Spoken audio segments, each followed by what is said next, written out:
కాంగ్రెస్ ప్రభుత్వం అధికారంలోకి వచ్చి రెండేళ్లైనా ఫోన్ ట్యాపింగ్ కేసును ఎందుకు తేల్చలేదని ప్రశ్నించారు బీజేపీ నేతలు. ఈ విషయంలో బీఆర్ఎస్, కాంగ్రెస్ పార్టీలు అవగాహనతోనే ఉన్నాయన్నారు. డైవర్షన్ పాలిటిక్స్ కు పాల్పడుతున్నాయని మండిపడ్డారు. సంవత్సరాలైంది ప్రభుత్వం వచ్చి, మరి ఇంతవరకు ఈ ఫోన్ ట్యాపింగ్ కేసుకు ఒక కులిక్ ఎందుకు రావట్లేదు? అదేవిధంగా ఈరోజు కేవలం కొంతమంది పోలీస్ అధికారులు మాత్రమే అరెస్ట్ చేయడం జరిగింది, కానీ ఒక దాంట్లో ఉన్నవాళ్ళు గతంలో బీఆర్ఎస్ ప్రభుత్వం ఉన్న ఏ రాజకీయ నాయకుల్ని ఇప్పటి వరకు దాంట్లో అరెస్ట్ చేయలేదు. వాళ్ళ మీద ఇంకా మామూలుగా ప్రిలిమినరీ ఛార్జ్షీట్ కానీ ఏదైనా కానీ దాఖలు చేయలేదు. దీన్ని బట్టి బీఆర్ఎస్ పార్టీ, కాంగ్రెస్ పార్టీ ఈ రెండు కూడా ఒకరు అండర్స్టాండింగ్తో ఈ కాంగ్రెస్ పార్టీ షాడో బాక్సింగ్ సాఫ్ట్గా పోతున్నది, మెత్తదనం నిలబెడుతుంది అని చెప్పి స్పష్టంగా కనబడతా ఉంది. ఈరోజు బీఆర్ఎస్ నాయకులు హరీష్ రావు గారిని పిలవడంలో పిలిచినా వచ్చేది బయటపడేది ఏముంటుంది? ఆ రోజు ఫోన్ ట్యాపింగ్ చేసింది భారతీయ జనతా పార్టీ దెబ్బతీయడానికి. మునుగోడు ఎలక్షన్స్లో కూడా ఈ ఫోన్ ట్యాపింగ్ వాడటం జరిగింది. ఫోన్ ట్యాపింగ్ జరిగిందనేది ఇవాళ మొత్తం తెలంగాణలో కూస్తున్నది. స్వయంగా కవిత గారు కూడా అనేక సందర్భాలు ప్రకటించారు.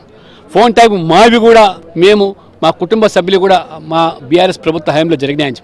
కాబట్టి ముందు కవిత గారి ప్రశ్నలకు ఆ బీఆర్ఎస్ నాయకులు సమాధానం చెప్పాలా.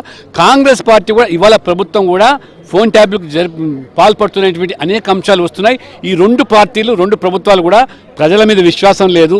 కేవలం వాళ్ళ అంతర్గతమైనటువంటి కలహాలతో, అంతర్గతమైనటువంటి పార్టీలోని నాయకుల మీద కూడా ఫోన్ ట్యాపింగ్ చేసేది వీరికి పరిపాటిగా మారినట్టుగా ఇవాళ ప్రజలు భావిస్తున్నారు.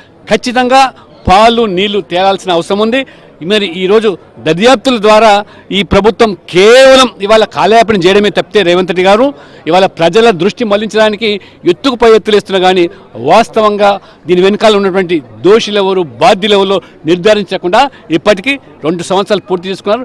ఇప్పటికైనా కాంగ్రెస్ పార్టీ వారు ఇచ్చిన హామీలు, గ్యారెంటీల మీద దృష్టి పెట్టకపోతే ఖచ్చితంగా వారు భవిష్యత్తులో తీవ్ర రాజకీయంగా మూల్యం చెల్లుకుంటారు.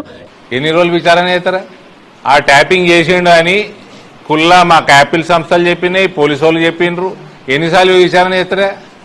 మెల్లగా పైసలు వసూలు చేస్తుండే రేవంత్ రెడ్డి. ఫోన్ ట్యాపింగ్లు చేసి ఏమింటారు రా నాయన? ఏమి నా ఫోన్ ట్యాపింగ్ చేసారు ఏమింటారు? మిమ్మల్ని బూతులు తిట్టినే వింటారు. ఎందుకు మీకు షోకా? కల్వకింట్లోకి ఇదేం షోకో? మస్తు తిట్టుంటారు నేను బూతులు. అది ఏం ఆనందం వస్తుందా మీకు? అది కుల్లా ట్యాపింగ్ అయింది, ఎంపీలది అయింది, మంత్రులది అయింది. అంటే వాళ్ళ ఇంటి వాళ్ళ మీద కూడా అభద్రతనే వీళ్ళకి. కవిత మొగుడిని కూడా నమ్మరా? ఈ రేవంత్ కూడా మంచిగా నోటీస్ ఇస్తాడు, బెదిరిస్తాడు, సాయంత్రం ప్యాకేజ్ మాట్లాడుకుంటాడు, మళ్ళీ 15 రోజులు అవుతాడు, మళ్ళీ ఇంకో నోటీస్ ఇస్తాడు, మళ్ళీ ప్యాకేజ్ మాట్లాడుకుంటాడు. ఇదే పని ఉన్నది ఈయనది కూడా. అన్నీ అయిపోయినాక ప్యాకేజ్ అని అరే పైసలు లేవరా పోయి అని అన్నాక అప్పుడు సిబిఐ కప్ప చెప్తారు. బీజేపీ, బీఆర్ఎస్ ఒకటి, బీజేపీ ఎవరు కూడా తిరుగుతారు మళ్ళీ.